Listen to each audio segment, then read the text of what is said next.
Hey, welcome back to the Coin Box. I recently received back 2 submissions I sent in to NGC.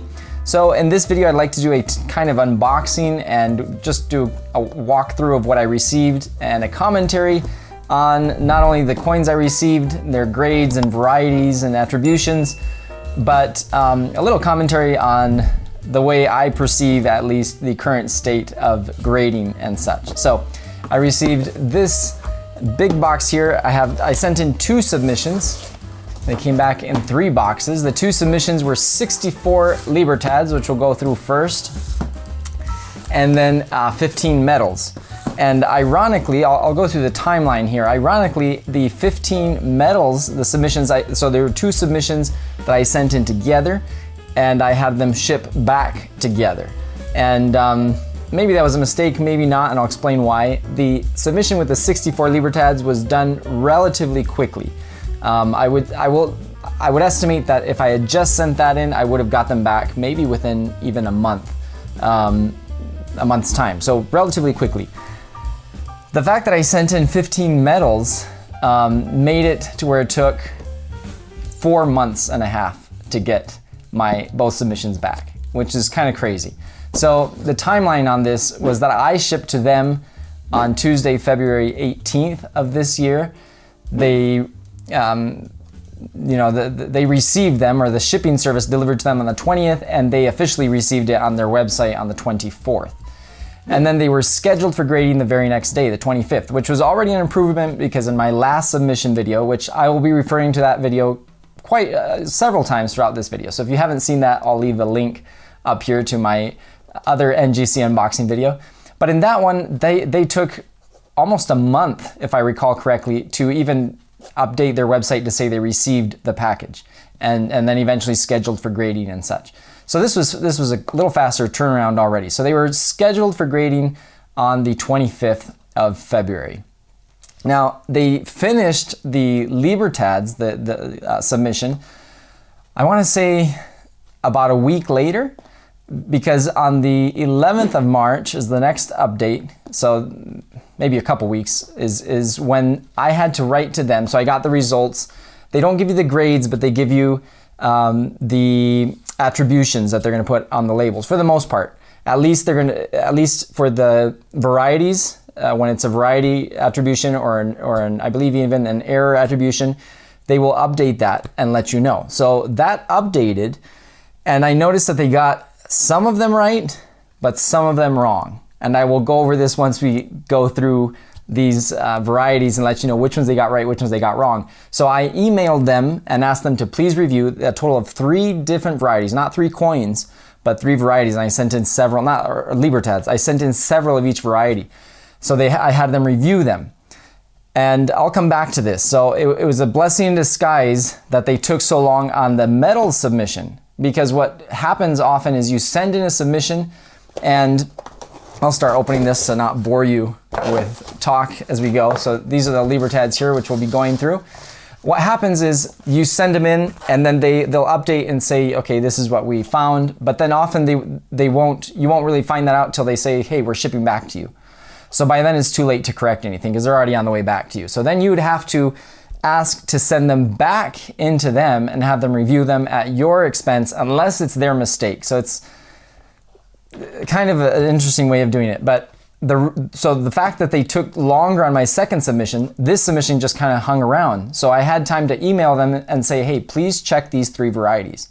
And I sent proof, and they did, and they corrected 2 of the 3. So 1 they still did not. So let's get started, and to not make this take any longer than you'd like it to. So the first one we have here is a 1982 double die reverse number 1. So this is a fairly common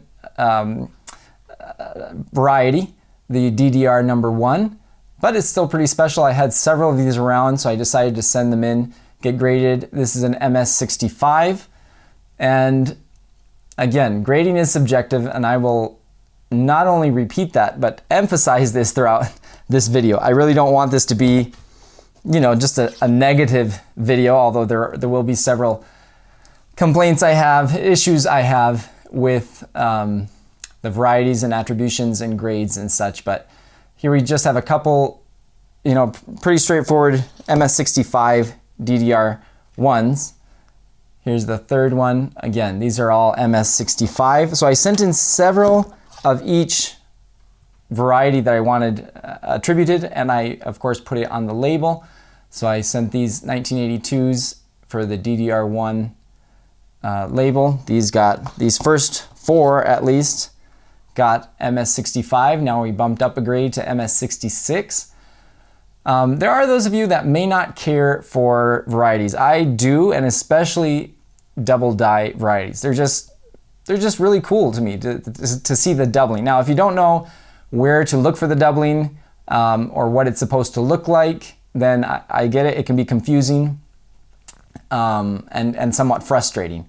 But these, and I will do a video. I've been promising this for a while, but I've got to finish the ONSA series that I'm working on before I delve into the Libertads and talk about those. But this DDR1, you can see to the left of the O is probably the most, of ONSA is probably the most obvious place where you can see the doubling. So that's a nice 66. Here's another nice 66, 1982. So remember, when you send them in for grading and for variety attribution, they charge you not only for the grading, but they also charge you for the variety attribution. So it's 2 fees. It pretty much doubles the cost of grading. So when someone's selling on eBay, let's say, or anywhere, online or in person or at a store anywhere, when they're selling a Libertad, let's say 1982 like this one, and the label does not attribute that variety, but they're selling it as that variety, well, you just have to keep in mind that you shouldn't pay the same as if it were actually attributed to that variety, because it costs more to get that attributed. So I don't know if that makes sense, but not only for that reason, but also if you're wanting to do some sort of NGC registry or PCGS registry, then you need it attributed on the label to be able to claim that coin as what it actually is. Now, that has its pros and cons for sure, because the grading companies do not always get it right. In fact, I would argue they often, very often, get it wrong. So this is still the same variety. We did 65, 66, and here's finally a 67, a beautiful DDR1 1982 MS67. Really lovely coin. Up until now, I don't really have complaints. Obviously, you always want a higher grade than you get, and I'm gonna say that probably throughout the years there have been different times where they have different graders. Obviously, you don't always get the same graders, and they may train someone and that person just grades differently, even though they have, in theory, 2 or 3 people check and confirm the grade. Standards change, what they're looking for changes. So maybe 5 years ago, a 67 would have been a 68, or maybe it would have been a 66, and they're constantly changing. So you can't expect necessarily to get a very objective grade. So grading is subjective for sure, but it's nice to get a nice high grade every once in a while, an MS67 on this DDR1. So now we're gonna go up to the next variety, which is a 1982 TDR, or triple die reverse. Now, there's been a lot of confusion with the triple die and the double die DDR2. As some of you know, NGC used to attribute a DDR2. I think they got ahead of themselves. They didn't really know what they were doing. They started attributing a DDR number 2. The problem is, and this is a big problem, and one of the many frustrations I have, not only with NGC, but probably with PCGS, although I can't speak too much. I'm going to speak a lot about NGC, and that's only because that's who I've sent in for grading. But I will say, I'll just get it out there right now, that I have canceled my subscription or my membership to NGC, and I'm considering the next submission I do of sending them in to PCGS. Now, there are pros and cons. That's not to say NGC is all bad and PCGS is all good.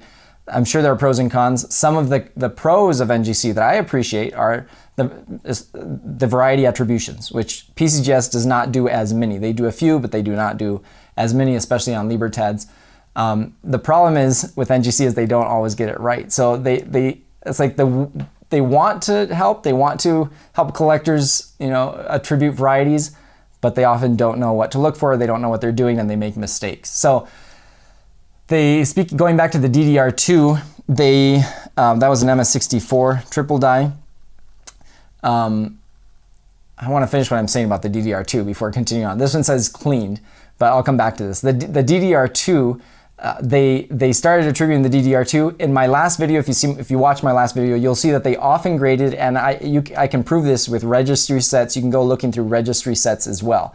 They weren't reliable. They would sometimes attribute a DDR1 as a triple die, and then what they called the DDR2 is what they now call the triple die. So there's a confusion, but what I believe what happened is that they finally tried to narrow this down, and I pointed this out to them in my last video, in my last submission. I don't know if that had anything to do with it, but right after that, soon after that, they removed the DDR2 from their website. And of course there's an uproar, and I understand that, but what they should do is come out clearly and say, this is what qualifies as a DDR1, this is what we look for a DDR2, this is where you can find the doubling, this is what it is. They don't do that for any of their varieties, unfortunately, but they should.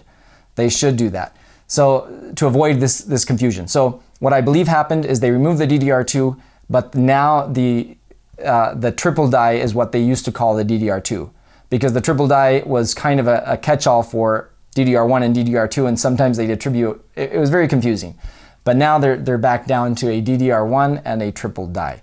So it's not that that variety just disappeared, it's that they changed the way they attributed it, and they probably had a clearer idea of what to look for to attribute each variety. Now, so this one is a cleaned UNC details.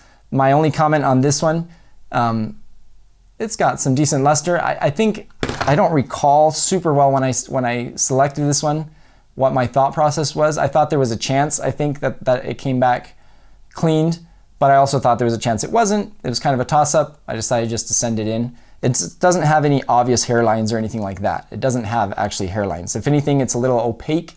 Maybe somebody just rubbed it with a cloth or something. That's probably the thinking there. It's not as lustrous as you would expect it to be or hope it was. So that could have something to do with it. But I am glad, and this I pointed out in my last video, that, and I already said they charge you twice, right? They charge you for grading and they charge you for variety attribution. So often what they would do, and maybe they still do, in this case they did not, thankfully, they got this right. Often what they would do is they attribute, or they don't attribute the variety, and they just give you a details grade. And then I wrote to them and asked them, hey, what's up with that? And they say, well, it's up to the grader. It's kind of up to them to attribute the variety if it's a clean coin. But that's not right, because you're paying for two things. You're paying for the grade, which if it's cleaned in its details, but you're also paying, whether it's cleaned or not, for the variety attribution. And the variety attribution has nothing to do with whether the coin is cleaned or not. You should be able to tell by looking at the coin what the variety is, regardless of any damage or it being cleaned or artificial toning or any of those things which might give it a details grade.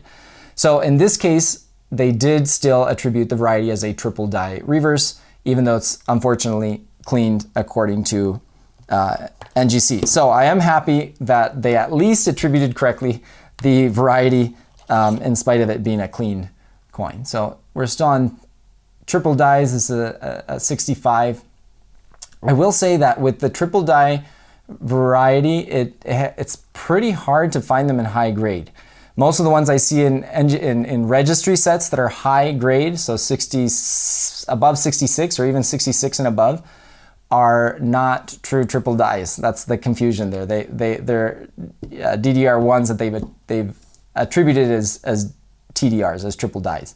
So those are easier. You saw one I had in high grade. I had some 66 and a 67.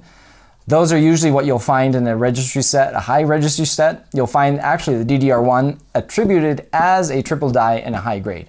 Usually when it's the actual triple die variety, they're not that they don't exist, but they're much scarcer, difficult to find than the DDR1. So again, 65. So 64, 65, and 66 seems to be a high grade for the triple dye variety. So again, 65. This actually was one of the ones that I had to write to them and ask them to review because they got it wrong. So it's funny because it's a whole bunch of onzas. It's not like it's one coin that they missed the variety on. You know, if you send in a whole bunch of different coins or different Libertads for them to grade, okay, I can see how they might miss one. In this case, I clearly label it on the submission form and I send them in as a batch. So this I sent in, so these are the 83 double dies. So I don't know how many that was, 4 or 5 triple dies. So for them to miss that, it's because they're not doing their job properly. So they corrected it after I wrote to them. And that's why I say it's important.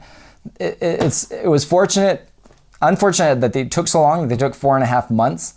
Actually, I don't even know if I finished telling you the timeline. I don't think I did. Wow, sorry, I'm kind of all over the place here. But it took them 4.5 months to get back to me. But because they held on to the the Libertad submission because of the metal submission, then that gave me time to write to them and have them correct this. But if they had just graded and shipped, then I would have paid about $20 is what they charge. I think maybe more now, about $20, let's say, for each of those onzas that I sent in that did not get so in 5 coins, that would be out $100. And they promise as a company, right? That's their pledge to do their job, and you pay them not only to grade, but attribute a variety. And so I would have been out $100 more because they missed several others, which I'll go over, if I hadn't had the time to write and have them double check and have them check with the graders and have them review it and say, oh yes, we messed up, and correct it.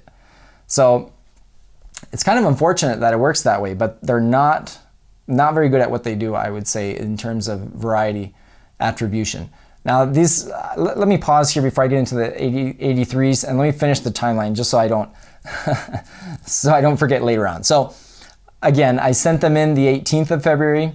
They finished grading these sets, the Libertads, the 64 of them, sometime early March. Then I wrote to them and they corrected on the 11th of March. They finally corrected 2 of the 3 varieties that needed to be corrected. They refused to correct the 3rd one, which I'll get into later. And then they just sat there all of the rest of March. It wasn't until the almost the end of April, so the 21st of April, that the 15 metals that I sent in, the other submission, that finally updated to scheduled for grading, which is very odd.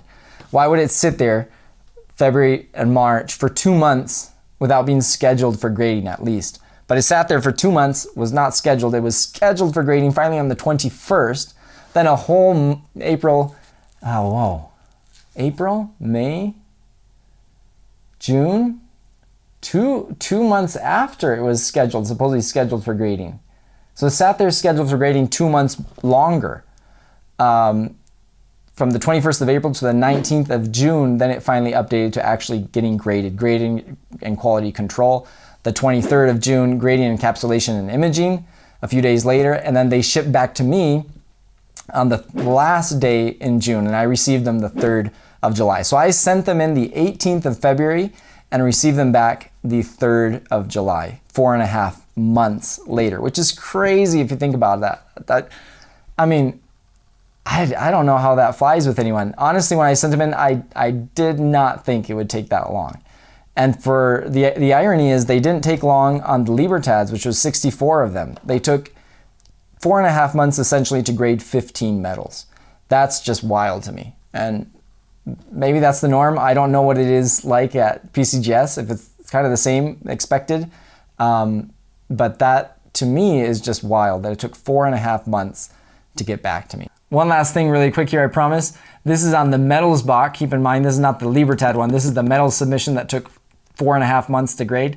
Well, it says they received it on the 24th of February, which is correct, and that they graded it on the 4th of March.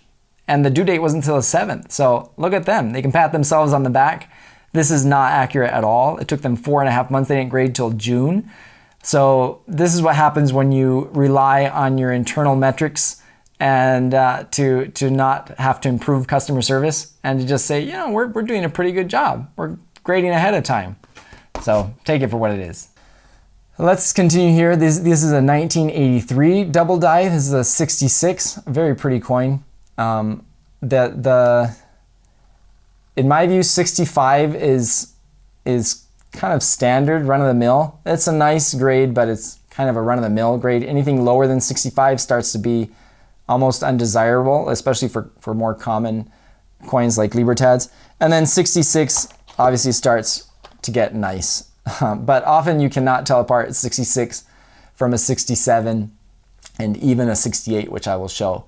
I will prove that here. But here's another DDR 1983, and these you can tell again. It's similar to the 1982 DDR. The O and on size wide, and there's doubling in other places, but I haven't been really showing the obverse of them. There's doubling in other places, but that's mostly where it can be found. So this is a 65, and you know, it's not a huge difference from the 65s to the 66. I wish that the actual points or the grading scale actually meant a little more than it does. Unfortunately, it doesn't seem to mean all that much. It's not significantly different, even though it can make a significant difference if you're trying to get points on a registry set and whatnot. I can often find a nicer 66 than a graded 67. You know, I can often find, or vice versa. And I wish it meant more than that, but it honestly doesn't mean all that much to have a grade or two separate from one another. So this is a 67. Very, very pretty coin. I also wish that, and when I say I wish it meant more, is that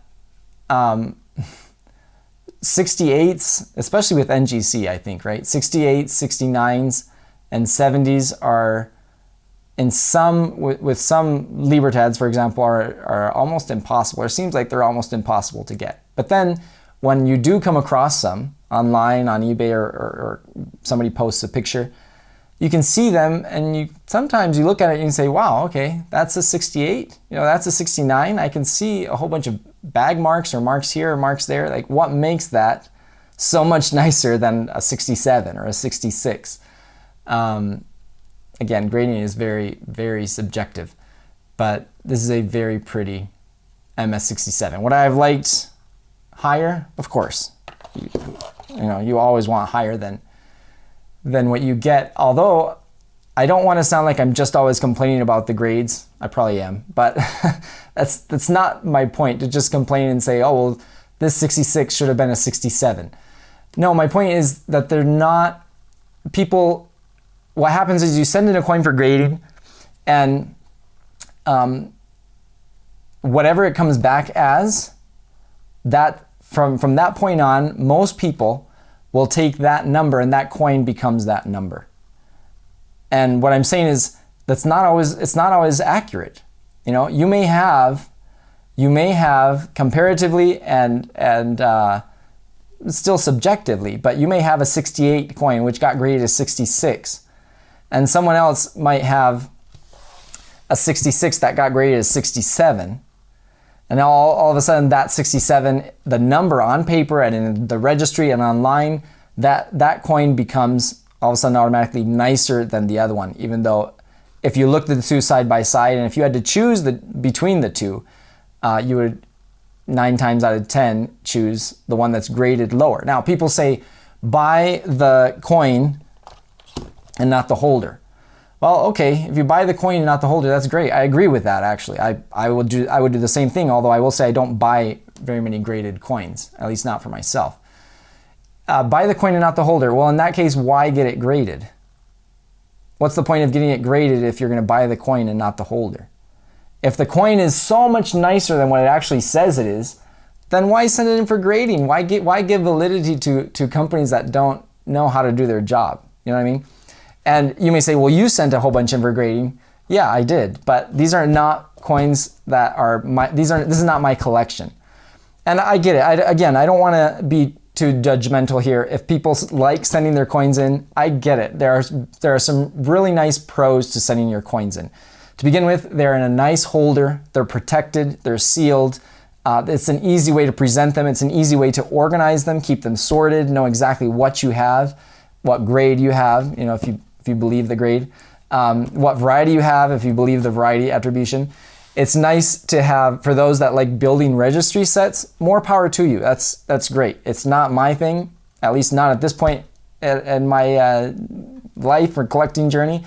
But I don't want to yuck someone else's yum. If you enjoy getting your coins graded, I also know that some people like sending them in to get imaged, you know, to get the photo. I get that. That's great.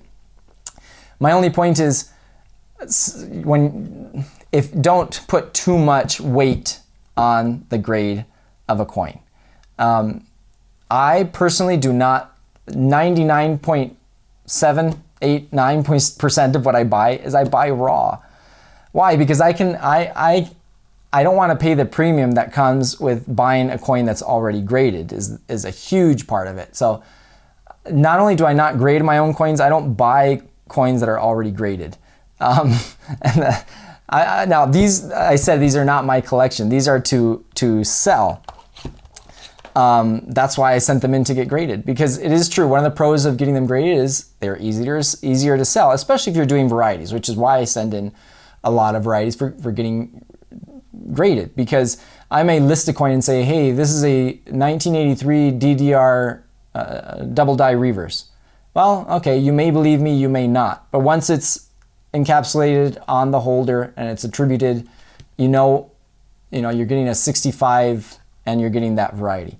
They are easier to sell. That is one benefit to getting stuff graded. Getting nice coins graded, because something else that I don't understand, here's another 66. I'm sorry if I'm going too slow here, but something I don't understand is people buying low grade coins. That does not compute to me, because you're paying a premium to buy it graded when you could pay less to get a higher grade raw. So you're better off just buying a raw coin in high grade than a low grade coin already graded. I don't know if that makes sense. So we're wrapping up with the 83s, and here's a 1988 MS67, which is, I will say, a pretty high grade for the year. But I want, as I was saying earlier, I'm sorry, I'm interrupting my points so much. But I was saying earlier that I'm not always complaining about the grade. And here's an example. This is a 67, although in my opinion, it shouldn't, not that it shouldn't be a 67. I'm not going to argue that. I like the 67. But it's a pretty baggy, it's not as nice as other coins that didn't get set a 67. I'll put it that way. So, and I'll give you some examples here. So this is my coin, this 67, and if you zoom in, you can see, look at all these marks here.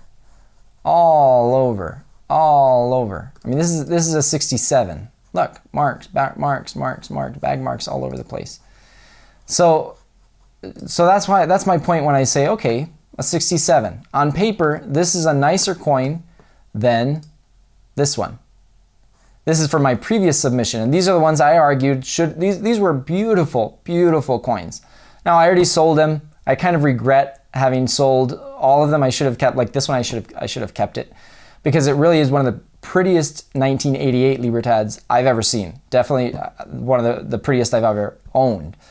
And they'd only got a 66. You know, I probably should have held on to it, if not at least to send it into PCGS and see what grade it got, because my argument was this should have been up to a 68.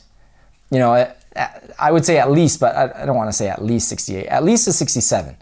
And look here, not that it's perfectly clean, but the marks are much less noticeable. Much less noticeable. The fields, especially, which is usually what you notice and pops out and is distracting, are very clean and very pretty. So, but even zooming in, of course, there are contact marks. I'm not going to say this is a 70, even a 69. I would argue that it could have been a 68, especially because of the luster, and you don't always see the luster in these images, although you can see, you know, you can get an idea of it. So this one has much less luster and way more marks all over. So it has the same amount, and then it's not like even they're different marks. It has in the same locations, you know, up and down the leg here. But in the fields, just look at that. Look how distracting that is. To me, as a collector, I see that. Not that it's ugly, not that it's an ugly coin or a bad coin. I just would argue it's not. My argument is, why is this a 67 and this is a 66? You know, why? And then you might say, oh, it's the other side. No, this side is near perfect. You know, you zoom in, you can always see slight imperfections when you zoom in. But if you had this in hand, you would think this is a near perfect obverse. Now, if we check out this other one, the one I'm holding now, even zooming in, you see marks, you see little stains here. It's got a little toning, which I'm not against toning. You see all these little bag marks up here. So again, you know, don't give too much weight and validity to the grades from these grading companies. And these weren't even submitted that far apart. It's not like one was submitted 5 years ago with different graders, or 10 years ago, and one was just recently submitted. Okay, I can get, there's gonna be disparity perhaps there. But this was submitted within, what, a year? So to have that kind of, this is a 67, and this is the best grade I got on this year, a 67. Again, it's not an ugly coin. I mean, you can see it's got nice luster. My argument is this is not, let me put it this way, if you at a coin show or just among local fellow coin collectors, if you had a lineup and you had everybody vote on the prettiest coin, I bet you not 9 out of 10, 10 out of 10 would vote the other coin, the other Libertad, prettier than this one. And yet, this one's a 67 and the other one's a 66. So the point, what's the whole point of grading? That, going back to my point of buy the coin and not the holder. Yes, I agree, but what's the whole point of grading? The whole point, supposedly, at least this is how it started out, was so that there wasn't that argument of saying, no, this is a 66, no, this is a 65, no, this is details. You send it into professionals that know what they're doing, and they can give you an independent assessment of the grade. And you're supposed to be able to buy that coin from across the world, and you know, the seller can say, I have a 1988 MS67, okay? And you're supposed to be able to rely on, have a certain expectation of what that's supposed to look like. So I'm sorry, that's not always the case. If you're buying these blind, and the price is gonna be different because a higher grade demands a higher price. So you're gonna pay more for this coin, this baggy one, than you will for this one here, which is way, way prettier. And believe me, I've had both of these in hand. I'm not saying it's perfect. I'm saying this was a stunner, a stunning luster to it, and the bag marks are just almost non-existent. So again, I don't want to belabor this point too long, but it is an important point, and one I wanted to really get across here, because some people kind of dwell on the grade of a coin too much, I feel like, and I'm sorry, but the number, the slab may say one thing, but it's not always accurate. So here's a 65. I actually sent in quite a few 1988s. I just had a whole bunch around over the years. I've kind of been collecting them. I figure it's time to sell. It's a popular date. Some consider it a key date. Honestly, I'm not sure exactly why, but the ONSA Libertad community considers this a I will say semi, not key, but semi-key date, and it goes for a premium. So I sent in a whole bunch. This is another 65. I'll go kind of quickly here because they're similar grades. 64. Which that one does, you know, have quite a few bag marks above the head, kind of like the 67 did. Okay, these are maybe a little more obvious, but still, for that great of a disparity in the grade, it's kind of funny. This one probably, if I had to choose, would probably be the prettiest one, at least that I sent in, and it's a 66. Again, not a bad grade, but it's got a little toning on the back. But again, toning's not bad. Sometimes it's actually a plus. I don't know if that one was the prettiest, but maybe it was. This is a 65. This one's also very pretty because the toning is quite pleasant and even. You know, there's nothing splotchy about it. It's a very, you know, kind of smooth toning, at least what I call smooth toning. 64, again, kind of bag marks. But it's like, and that one does have pretty kind of rim toning there on the edge. I don't know if I can get these a little closer. There we go. But even with that toning, it got a 64. So it is what it is. Now this one, again, not only is grading subjective, like the actual grades of a coin, but this one came back, details artificial toning. And I assume that what they're calling artificial are those two spots right there, which is kind of odd for several reasons. To begin with, I know this is not artificial toning because I had a whole lot of these. I purchased a lot and they all had very similar toning, probably taped, or if not actual tape because they didn't have residue, but some form of maybe tape to an album. You know, I think this even is called tape toning or album, not quite album toning, but the point is something is put onto the surface of the Libertad and then over time it tones, but then whatever area was protected from the elements or from the air around it did not get toned. So it's a kind of cool effect. And for whatever, this one I believe was on top of the batch, or at least more exposed, and it got either something dripped onto it there, or just over time those toning spots kind of grew larger. And they're calling it artificial toning.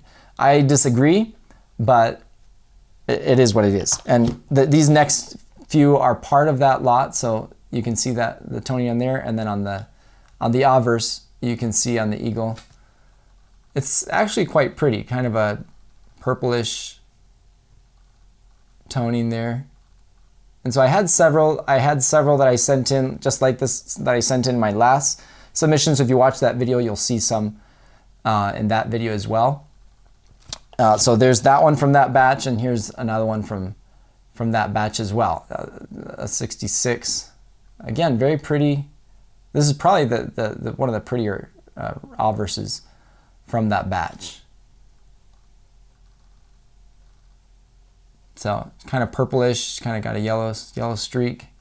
And then this side is quite nice as well. It's got a few bag marks, but the toning, I guess, can sometimes bump it up a grade or bump it down a grade, depending if it's pleasant or not. And this I would say is pleasant. Maybe it would have been normally a 65 and it got bumped up to a 66. I don't know. This one I thought was interesting because I thought the toning, even though I agree, it's not super pleasant, it's kind of cool. At least I find it to be kind of cool. And it's not artificial toning. This was also, I believe, from that batch. But it's a 64, and I don't see, usually when you see a 64, it's because of a whole bunch of bag marks or contact marks, and I just don't see that in this one. And the obverse is very pretty as well. So again, I wish I could, if it is truly because of the toning, like maybe this would have been a 65 or maybe even a 66 and it was knocked down because of the toning. I find that hard to believe, but I guess it's possible. But again, I came across this one on eBay, and I don't mean to be mean to whoever actually owns this or is selling it. But so this is this coin that I'm showing you now, you know, and of course it's got contact marks. I'm not saying, maybe it is independently of the toning, maybe it is a 64. So I'm not going to argue that point too much. I'm just saying it's funny how, you know, if it were because of the toning, which it might be, maybe it was a 65 and it was a 64. Look at this that I came across. So this is not mine. So again, I'm not trying to be mean here or say someone else's coin is ugly. But this is a 67. I mean, I'm sorry, but that is, to me at least, an objectively, I'll say a not pretty Libertad. And you say, oh, well, maybe it's just that picture. No, well, here are more pictures of the actual Libertad. And I'm sorry, who would actually prefer, for example, who would prefer this 67, if you're just going on the grade, who would actually prefer this 67 even over a normal 65, you know? Especially not over a 66. And then you can't say it's even comparable to a BU 67, and yet it would be the same grade. In theory, it would be just as desirable, or just as pretty, or just as collectible, or just as valuable as another 67, and yet it's objectively, I think, pretty objectively not. So, I mean, I wouldn't buy this. I mean, if you paid me to buy it, I might buy it, but that's about the only reason I would buy this coin. Like, that is just dark. Doesn't even really have color to it. It looks like it has a whole bunch of ash or coal. So again, my point isn't to be mean. My point is to whoever owns that coin, this Libertad. My point is to say that NGC graded this 67. So this is, think about it, this is 3 whole grades or points above this one. So this is a 64, then you have a 65, then a 66. You could say it's 4 full grades above this one, above the one the one I'm currently showing. So these are things that I see and that I'm commenting, not because, not to put this other Libertad down or anything like that. It's merely to point out that you cannot put so much emphasis, or you should not put so much emphasis on whatever grade a coin got, because not only should you not put so much emphasis on it. For example, but it also has to do with buying it and paying it, you know. And then registry sets, like, that's great if you want to do a registry set. I truly honestly wish that it was more objective. And maybe we'll get to the point soon where AI will be able to grade and be able to determine not only the strike, not only how many contact marks it has, or where it has wear and tear, but also determine the luster and more objectively have metrics to determine the grade or desirability of a coin. And then maybe even color, and be able to tell when something's artificially toned or not. We're probably getting there soon. And if we got to the point where it was objectively standardized and you could rely on it being, what they say it is, or that a 66 is reliably better than a 65, and that a 67 is reliably better, nicer, prettier, more desirable than a 66. If we got to that point, I would be all for grading. I would love to have my coins graded. I would love to have registry sets if I had the budget. Budget, of course, is still a big factor for not doing it, for me at least. But I would love to do it if it was more objective and if it actually meant what it's supposed to mean, because unfortunately it does not. And until it does, I'm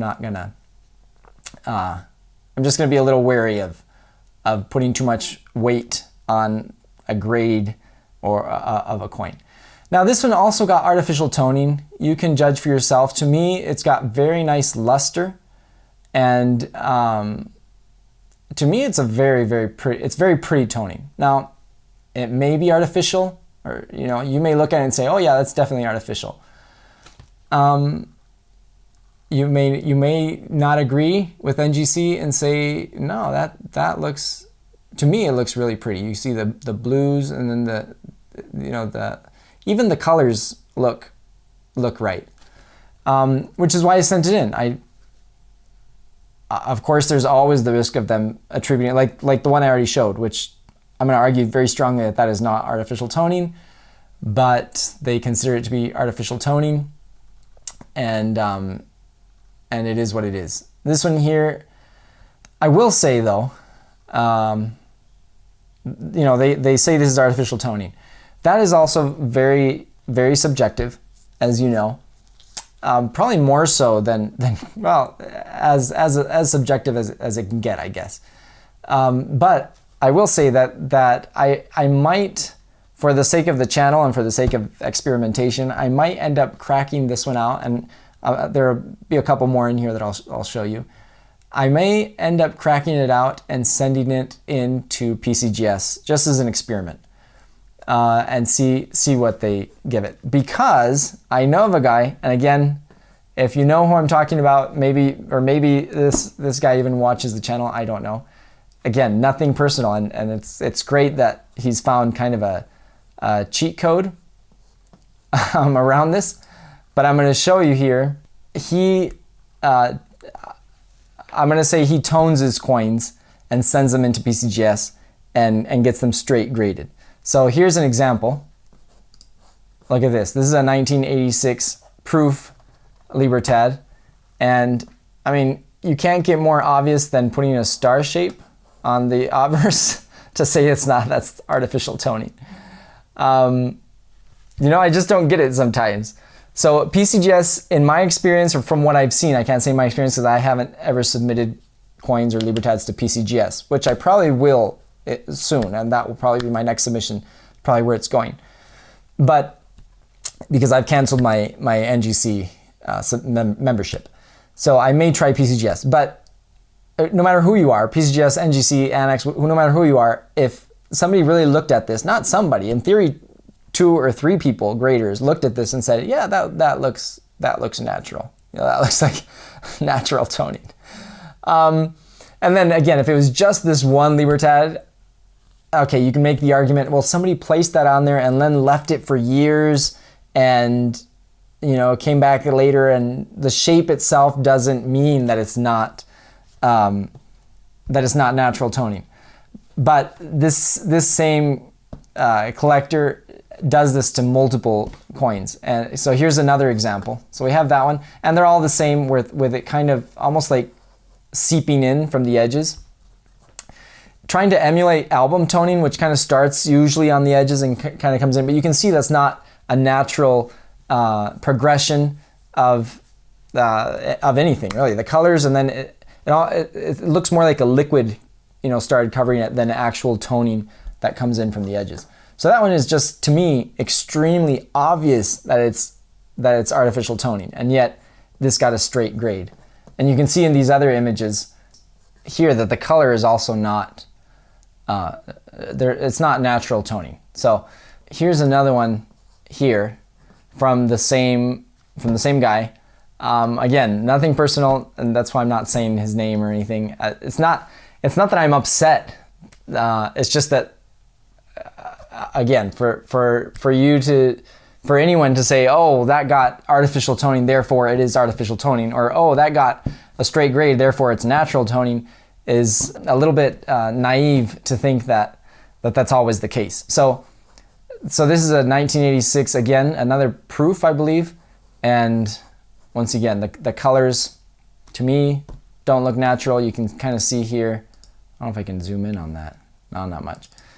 Anyway, that obviously a ring of something was placed on top of the coin, and then it got toned. So there are a lot more examples. I don't want to stay on this topic too long, but my point here is, again, just because a grader, whether it be NGC or PCGS or anyone else, says that it's natural toning, gives it a grade, doesn't mean it's natural. And just because they say it's artificial does not mean it's artificial. You can see in these pictures here. I mean, look, those colors and just the style and the type of toning is very obviously, it's almost like it's painted. You know, it's not, that is just straight up artificial. I'm sorry, no matter what PCGS says about it. So PCGS seems to be a lot more lenient with toning. NGC is a lot more strict to the extent that they may call something artificial that may not be artificial toning. So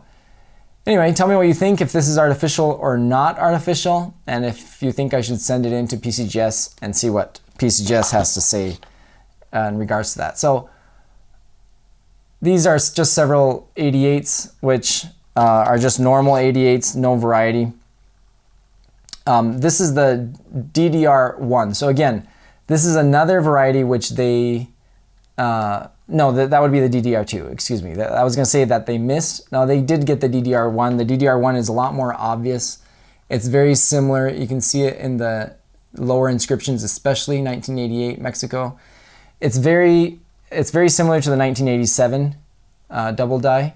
So the double die 1 is the dot, especially like before 3 nines. 3 nines fine. The lay, and then the dot there is very obviously doubled. So these are cool. These are not,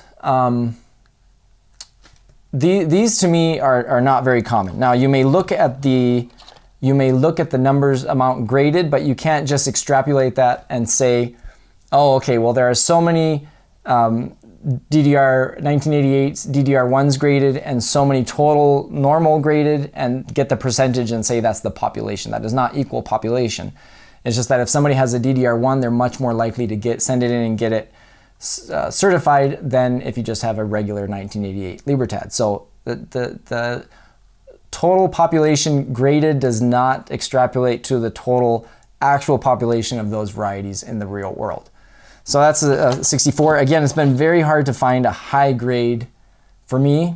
I know they exist, but to find a high grade, this one's pretty, a high grade 1988 DDR1. This one has very pretty rim toning, natural rim toning, at least to me it is. And then we have the DDR2s. Now this DDR2, I got, so this one they did, again, they missed this one. And this is one of those that I had to write to them after they had graded them, and write to them and say, please review this. You missed it. These 1988s are DDR2s. This is why, and I gave them examples. You may remember that in my last video, again, you can watch it, I got a top pop MS67. Now to me, this one's prettier than that one. And I could pull up images, but this video is already going kind of long, so I won't right now. The 67 that I got was top pop, one of only 11. That one to me was not as pretty as this 66. So again, it is what it is. This one's a very pretty DDR2.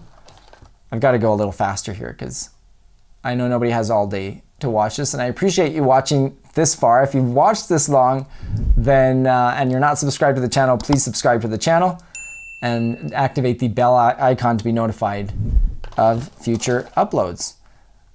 So this was another one of the ones that they missed. Okay, so wow, now I can't recall if they missed the DDR1. Give me a second here. Okay, no, so my mistake, I'll correct that. They did not miss the 1988 DDR2. The one they missed was the they didn't miss the 1988 DDR2. They missed the 1982 triple die. So that was the first one they corrected. I told them about 3, and they corrected 2 of the 3.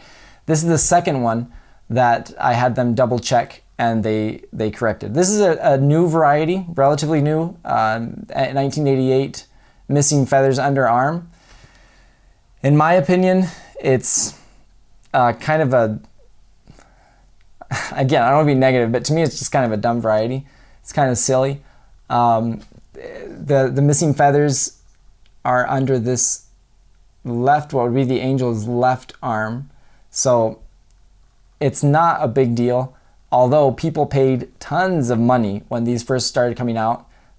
Big money for, and they probably still, those who are competing in registry sets, probably still would pay big money for a high grade. So I don't know what the top pop is, 67 maybe a 68.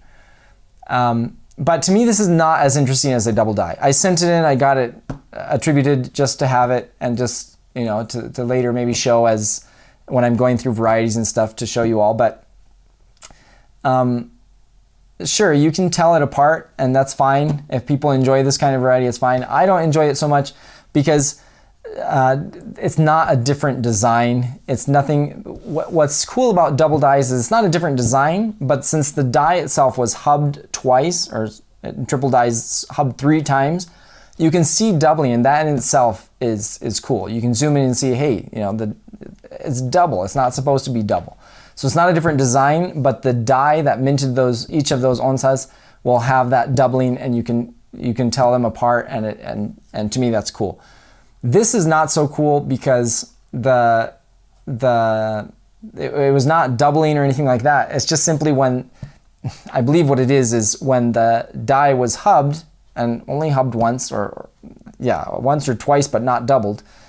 It was not hubbed all the way, I'll say. So the finer details, the ones that are on the surface, so to speak, not very deep. So So if you think about it this way, the body, whatever stands out the most, the numbers and all those, that gets pressed into the die first, right? And then whatever's closest to the field of the coin, or the flat area on the hub, when that gets pressed into the coin, that if that doesn't go all the way down or press or make a good enough impression on the die, then that will be weak. And so I believe that's kind of what happened here, that the feathers were too weak and then they don't show up when that die, so they're not impressed onto the die, which then presses it onto the coin. And since they aren't impressed, okay, it shows up and it's faded, so to speak. So the feathers are faded, okay, great. Or they're not really there, all right. It's not a different design. It's the same design, just missing a little part of the design. So if that floats your boat, that's great. It's just not something that I particularly care for, but I did have a couple, so I decided to send them in. They both came back 65, and that one has some kind of cool toning. So that is what it is. Next up we have the 1989s, just a couple here. This is the third one that I told them about, asked them to correct, and they did not. This is the one they refused because they checked and I saw them update online. They updated the 1982 triple dies and they updated the 1988 missing feathers underarm varieties. They did not update the 1989 DDR double dies. And again, in my last submission, I sent 3 in. I took pictures. I sent clear information via email. I went back and forth multiple times. It took them 3 months for them to finally get back to me and say, oh yeah, okay, maybe we messed up. We should send them in for us to look at them. Well, by that time I had sold them. I think I had 1 left, and I was just so frustrated that I said, you know, I'm not even gonna bother with this anymore. But that's definitely a case where I know for a fact they're wrong. They do not know where to look. I would be interested in seeing what they are attributing right now as 1988 double dies, because what I'm sending in are 1988 double dies. At least it's a double die. Now, if it's a different double die, then you've got a new variety. But I don't think it's a different variety. I think they just don't know what they're looking for or what to attribute. So anyway, they refused to attribute this as a double die. It's still got MS64. It has some pretty toning to it, but they did not attribute the double die variety. Now, again, this is the problem when you offer a service, but you say, we're not going to tell you how we determine whether it is what it is. You just send it to us and trust us. And I'm sorry, no, I do not trust them at all. And they do not say what they're looking for or what qualifies as a 1989 double die. So when I send in a double die and I prove to them it's a double die, maybe it doesn't qualify to them as a double die, but it's still a double die. So this is a 1989 double die, which NGC refuses to attribute properly, unfortunately. Now this is another Unk Details grade. This is an 89. Again, nice luster. Again, let me know what you think. If this is, I don't know, too dark or too yellow, or what this is for you. If this is not good enough for you to be natural toning. Do you think this is artificial toning? Do you think this is natural toning? NGC thinks this is artificial toning. Now, again, if I do indeed crack out like the 88, for example, and send it into PCGS, or regardless, if I eventually in the future make a submission to PCGS, I will consider, and let me know if you think I should, send these in to PCGS as well and see if they give it a straight grade or if they also confirm NGC's attribution of a details grade. Now this one, I'll be honest, this is a 1990. I'll be honest, this I was pretty sure it was artificial toning. I mean, the colors are just too saturated, I want to say, too bright, too strong, and look there. So the saturation in these colors is a lot like what I showed you on the artificially toned 1986 Libertads. So again, maybe maybe PCGS would grade or straight grade or call natural. I don't think so. This I honestly just sent in as an experiment. Maybe it was a waste of money, but I thought, hey, on the off chance that they do straight grade this, that'd be kind of cool. But the toning is just wild here. So I don't know if this affected their assessment of the other coins in the submission. Maybe they said, oh, since that one's artificial, all of them are artificial. I don't know, but I can't speak to that. All I know is that I kind of agree with this. I kind of think this is, I mean, if I saw this, I would pick that out and say, yeah, that's too saturated, maybe even a little dark, you know, to say that's natural toning. I don't know about the other ones, but this one I definitely would. Now we got into the 1990s here, and this 1990 is an MS67, which is a beautiful, beautiful MS67. Again, of course, I always want a higher grade, but I'm going to show you some 1990s here. Give me a second because I want to show you one more coin before I do that. But this to me, when I looked at it before sending it in, and I'll show you a close-up here. I mean, look for bag marks, look for scratches, look for anything you want. I'm not saying it's an MS70, and an MS67 is not a bad grade, but I did hope for more. I'm going to be honest, I hoped for more on this one. So keep this in mind. We're going to go through some other ones, but I'm going to come back to this, the grade on this one. There's one more I want to show you before I show you finish saying what I want to say about that one. But here is a 1990 MS66 prooflike, which is a beautiful, beautiful coin. Again, it seems like MS66 is the standard for prooflike coins. It seems like that's the most common grade. But I don't know how you can get a much more perfect coin than this. And that's what I mean, look at that. Again, scratches, spots, stains, anything. It's just the devices are lustrous and the field is reflective. It's mirrored, you know, it's proof-like. And you can see that if I run you can see the reflection of my finger there. This was pretty special, and I was relieved and glad that they attributed this as a prooflike, because I had seen several people, even collectors that had already sent in coins and Libertads and got them attributed prooflike, say, I even heard them say that they sent some more in, and the NGC was kind of not doing that right now, or not coming through, not attributing prooflike like they had before. So maybe they kind of clamped down on that a little bit and got a little more strict, but I don't see how you could not attribute this one a prooflike. This is a stunner of a Libertad, one that I will probably end up keeping. It's not the only prooflike, so here's another one. But again, I don't know why only 66. Why not more? Here's another one. Now this one is also a stunner, although you could argue, well, it's got that little, I don't know if it's toning or just a spot or something right above the head. If I get it closer, you can see. And it's got a few marks over here. So this one, I'm not going to argue with 66 on this one, although it's still a stunner of a Libertad.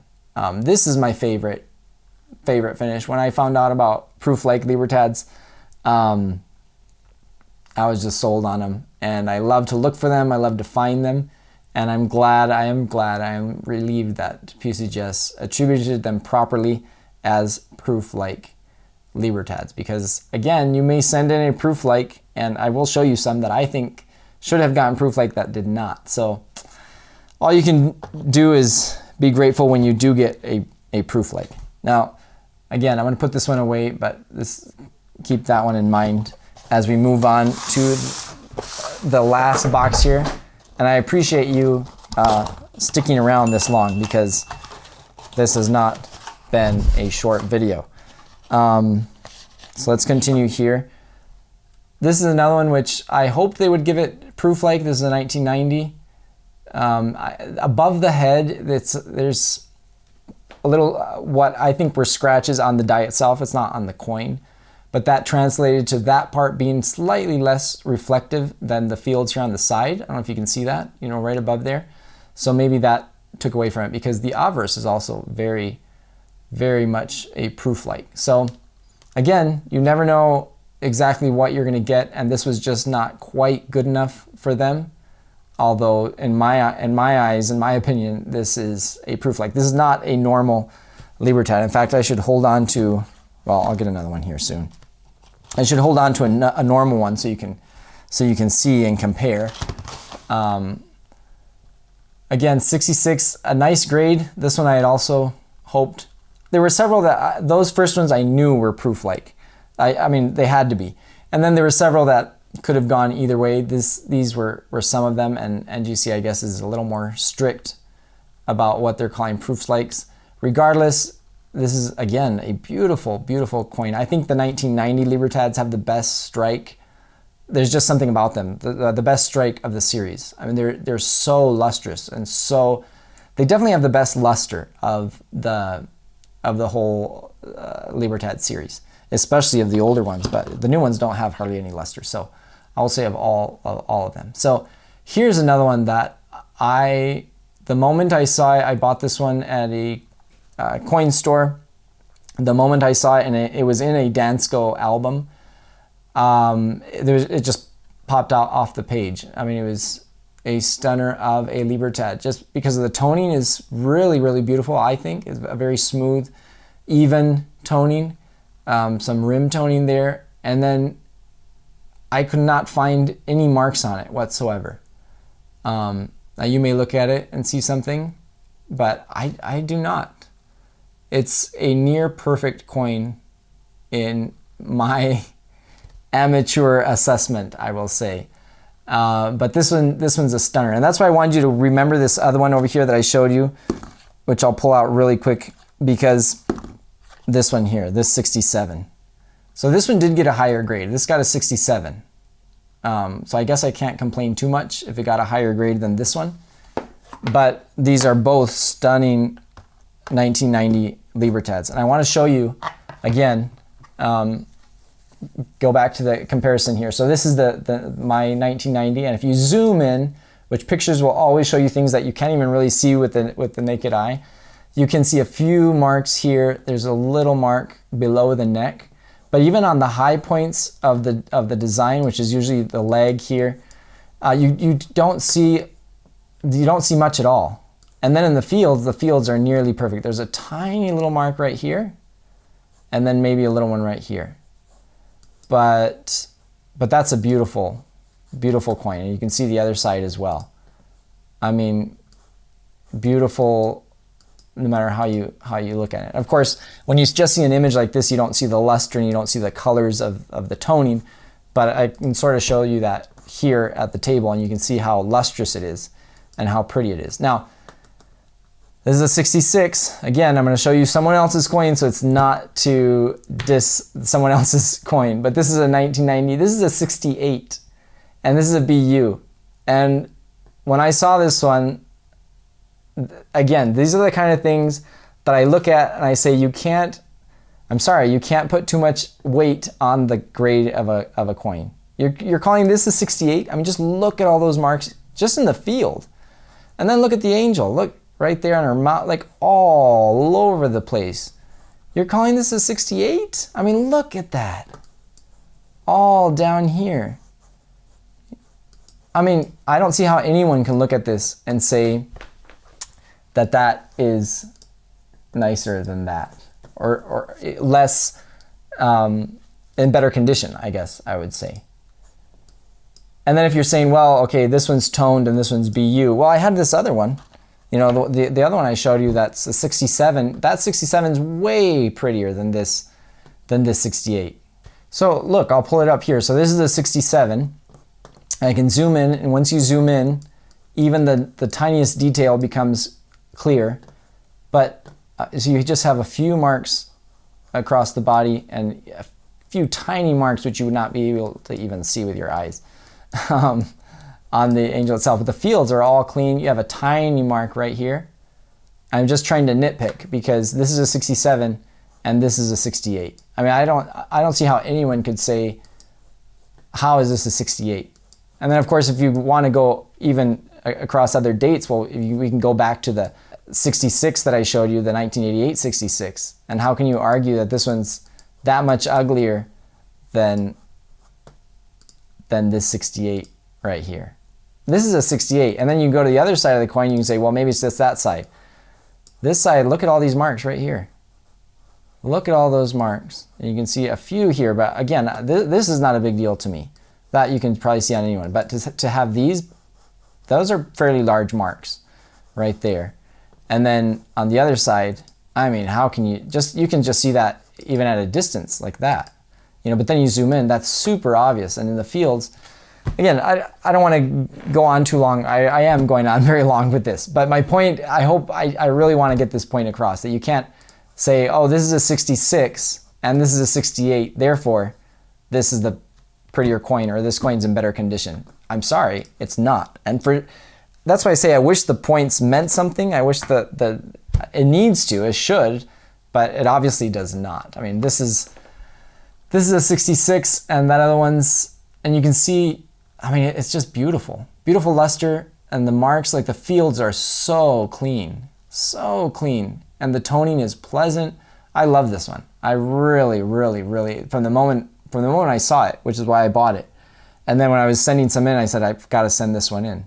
And yet this 68 with all the bag marks is somehow nicer, more desirable. So anyway, that's how it goes. So I think this is the last, I don't know, I don't want to claim this is the last artificially toned one, or that NGC says is artificially toned. It might be. Maybe those colors are a little too saturated, a little too bright. I thought they were kind of pretty. But it is what it is on those. So here we have some 1991s that I also sent in, hoping to get them attributed as proof-like. So again, this is a beautiful coin, and I probably say that too much, but I don't know how anyone cannot call this a proof-like coin. Both obverse and reverse have very mirrored fields and frosty devices, and yet it seems to be easier to get 1990s. I could be wrong. I'd have to look at the pop on these on NGC, the census. But it seems to be easier to get 90s attributed as proof-like than 91s. And this is, I think, the most proof-like, we'll see here, the most proof-like 1991 I have, or I sent in, and it unfortunately did not get proof-like. Now again, that does not mean that for me this is now reduced to a 1991 MS66 non-proof-like Libertad. It's not. To me, this is still a proof-like Libertad, and I would never sell it as a normal MS66 Libertad. I just not. This is so much superior to just a normal 1966 Libertad, in my opinion. Now, this is not NGC's opinion, but in my opinion, you cannot get that proof-like finish. You can't find those that easily. So I wouldn't sell this as a 66, even though on paper it would be a normal 66 and would go for the price of a normal 66. Now this one's hazy. This one has some toning on it, but that doesn't take away from the proof-like factor on both sides. So again, this is one that I think should have gotten not necessarily a high grade, because I wouldn't grade this highly, but it is proof-like. Now, what I will say is, in terms of the grade, is that I don't see, you're crazy if you think this is only a 1-point difference in grade. This one's so clean and perfect and lustrous and contrasty. This one's so hazy. Now, I think it's proof-like, but it's very hazy and not very pleasant. So, again, I mean, what's crazy to me is that there's so many examples in one submission of how there are so many inconsistencies and disparities between grades and conditions and attributions. Imagine if we had a wider pool. I mean, this is just one submission that I'm showing you all this. I mean, I'm pulling a few examples online just to drive home the point. But just within the same submission, I mean, look at these two coins. You're telling me there's only one grade difference between these two? Okay, if you say so. I don't say so, and I don't agree with that. And this one apparently has 2 points difference. I don't know why. It's got a little toning, but again, it's not bad. 64 usually has a lot more bag marks, but they decided that's a 64. Now, here's a 1991 type Type 2, which is the valuable one, the scarce one. Now, when I made my video on the 1991 Libertads, how long has that been? I'm trying to see here. I didn't look this up. It's been a while. Okay, so this was November 2022. So it's going to be 3 years ago. In those videos, I pointed out that it was possible and maybe even probable that the 1991 Type 2 Libertads had a lower mintage than the 1998 Libertads. Now, that is still just assumption because we don't have any concrete numbers or information that would confirm that. But if we assume that they were released in the sets and the other fractionals within the 1991 sets the fractional sets have a mintage of around 50,000, it's possible that the 1991 Type 2 has a mintage of around 50,000. Even though I will say since then, I have seen at least one tube of 1991, one seller that had a tube of a roll of 1991 Type 2 Libertads. So that would probably mean that they weren't only released in the sets, but the mintage is still probably very low and still could possibly be lower than the 1998 Libertad. I didn't know when I made that video that the price on these would explode over the next 3 years, especially more recently, like they have, but they have. And this is an MS66 Type 1. Most of these I purchased, all of them I purchased I paid for between $45 and I'll say $100 and I don't know what the most I bought one for, but maybe $130. And now they're worth quite a bit more than that. So that's a 66. And here's a grade better, 67. I'm not going to argue with these grades. I don't really care, to be honest. It is what it is, and they're good grades. A lot of people think they NGC undergrades, and maybe they do. I think they do. I used to think NGC being picky or having stricter grading was better. Now I tend to think PCGS probably gets it right more, and they may be a little more lenient, but it's probably more closer to reality. Their grades. So if an NGC, generally speaking, most collectors assume or would agree with this. I think that if a Libertad is a 66 at NGC, it's probably a grade higher at PCGS. So it's 67. Sometimes, in some cases, 2 grades higher. So potentially a 68. But I will say that I probably agree with that more, actually. I thought before, my thought process was, PCGS just gives out high grades easier than NGC. Well, yeah, that's true. Here's a 68. So this is the highest I got graded. I didn't get a 69 or a 70, unfortunately. But I did get a 68, and it's a very pretty coin.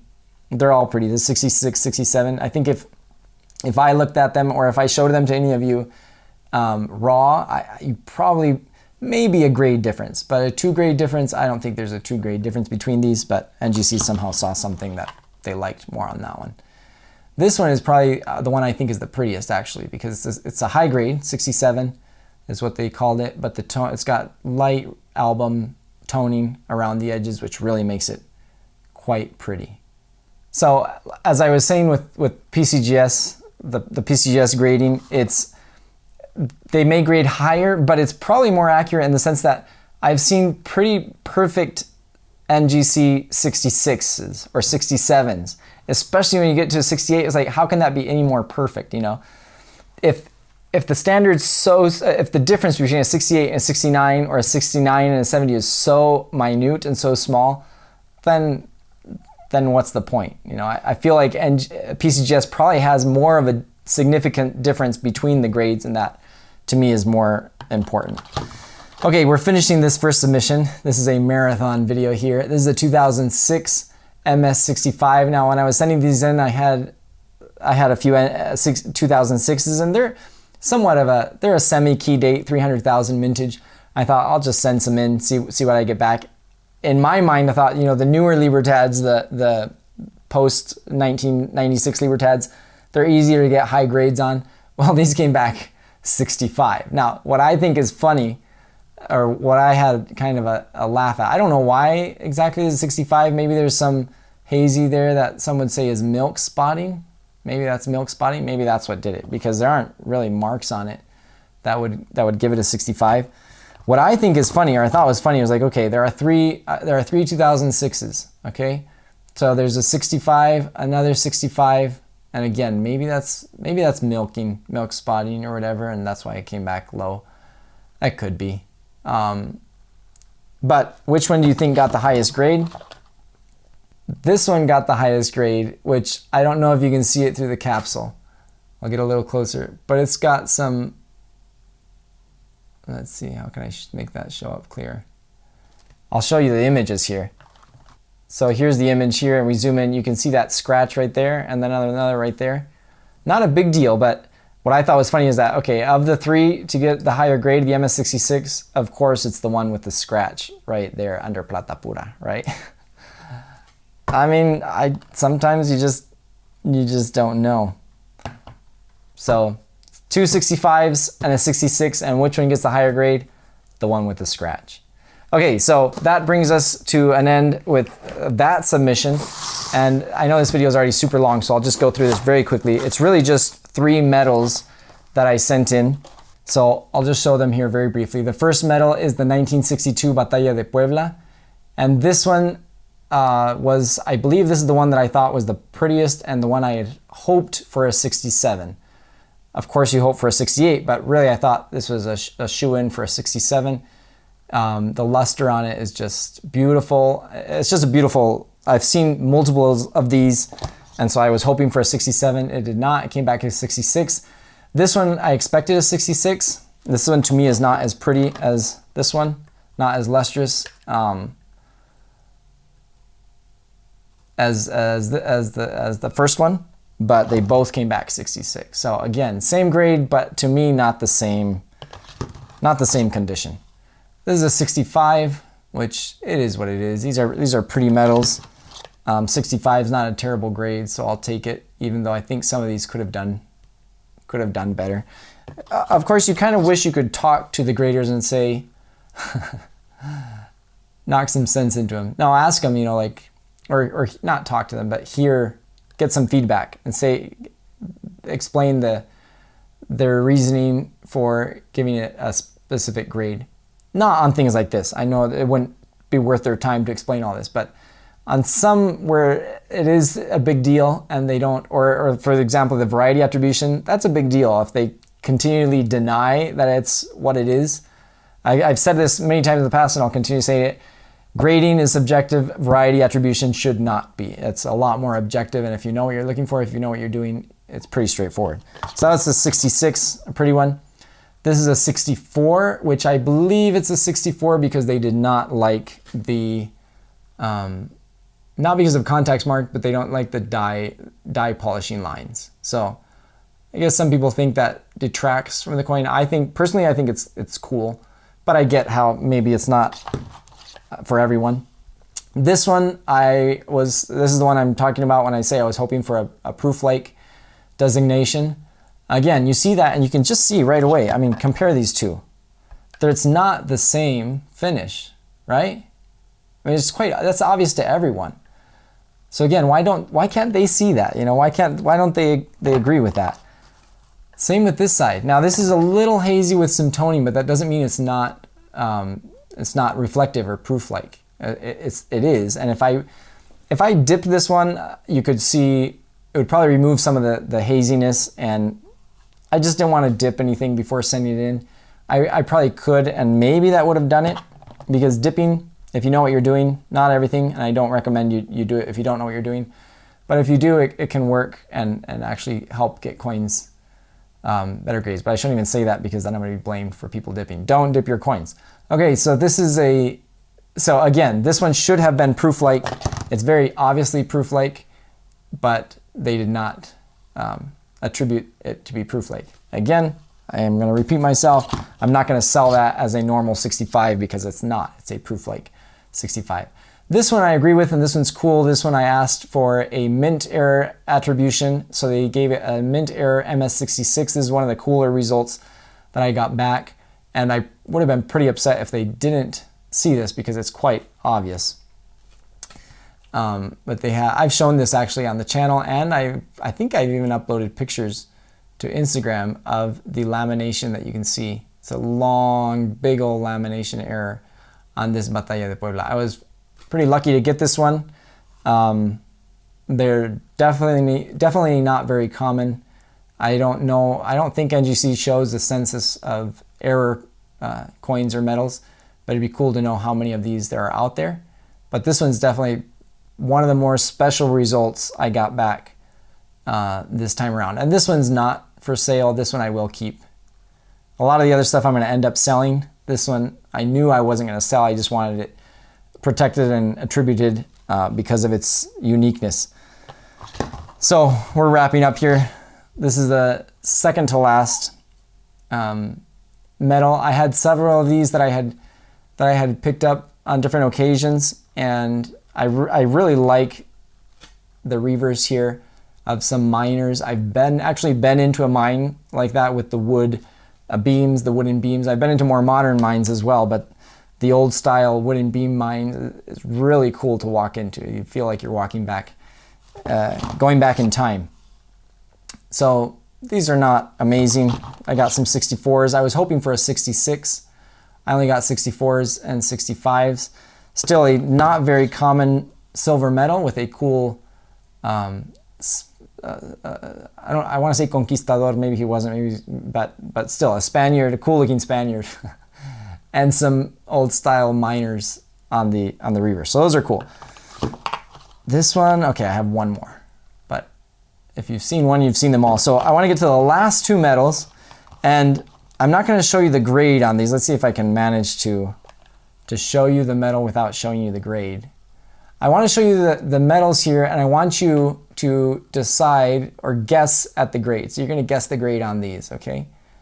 And I think this will probably drive home my point, or the points I've been making this whole video long. So don't scan the QR code or anything like that. Just look at it, assess it, and tell me what it was graded as.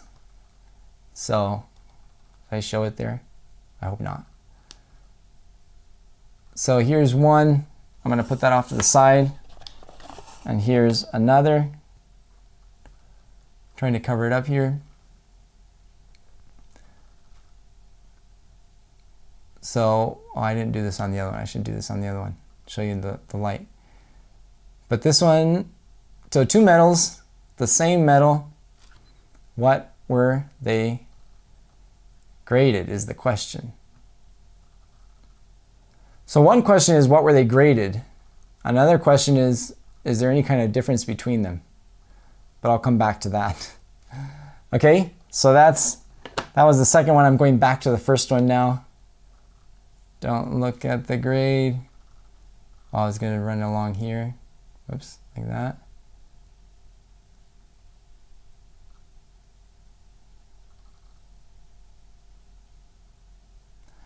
Okay, so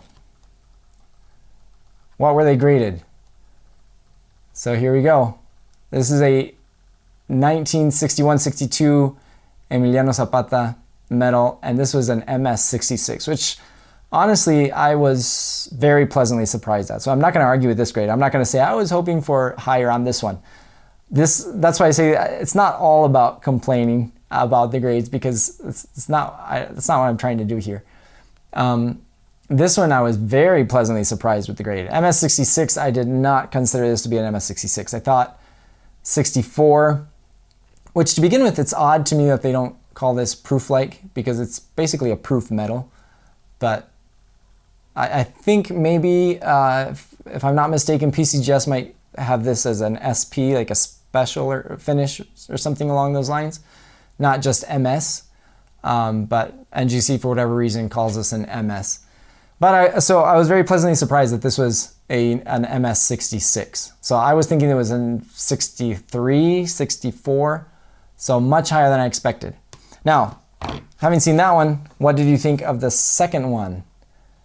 What do you think of this one? Higher or lower or the same? Final opportunity to make your guess now that you know what the other one was. Reveal. MS63. MS63. Okay, so that's why I say this would drive home the point. If you guessed MS63, if you guessed 3 points off, but basically 4 because it's 63, 64, 65, and 66. So basically a difference of 4 points on the grade. I would be shocked if you guessed a 4-point difference. I think most of you probably, if I had to guess, would guess a grade higher, a grade lower, or the same. Honestly, I do not see a difference between them. I mean, if I really, really try, I can sort of see like maybe a hairline. Now, I will note that most of those scratches you see are on the die itself, not on the coin. So they're die polishing. It's very common on these metals. So if you think you see hairlines, those are not. Although maybe this one does have, I don't know if I can make it show up, that one right there. That one has a tiny line, which that one is on the coin itself. So maybe they're like, oh yeah, that line right there makes it, instead of a 66, that drops it all the way down to a 63. To me, this one actually has even nicer contrast between the fields and the design. It's whiter and, you know, it's more frosty and more contrasty. But something I was disappointed about with these two is that I did pay for the mint error attribution on both of them because they are both double struck. And I can show you the images. So look at this here and we can zoom in. And it's the same with both of them. You can see the overlap here of the first strike and then the second strike. You can see it here on the horse. I could, this video is long, so I don't want to take too much time here, but I could show it very obvious. I mean, it's pretty obvious to me. I mean, look at the letters down here. See how they're kind of doubled up? That's not doubling from double die or anything like that. It's just that it was struck once, and then the strike that was already there, it was struck on top of that. So it flattened. So these parts here were in high relief, and they were flattened down again, so to speak, by the second strike. So I have seen these attributed as double strikes, but unfortunately they took my money and ran and did not attribute these properly as mint error double strikes. But you can see in these images how the grade itself, I mean, that's a 63 and that's a 66. Really? Like you can tell the difference there between a 63 and a 66? If you can, I'm very surprised. I have made this video long enough, but I just felt like these two finally, I think they're good metals to close with because it really drives home the point, I think, of don't put too much emphasis on the grade of your coins. If you have fun grading your coins, great, do it, go for it. Don't put too much emphasis in when both when buying and selling. The grade is what it is. Sometimes you'll be fortunate.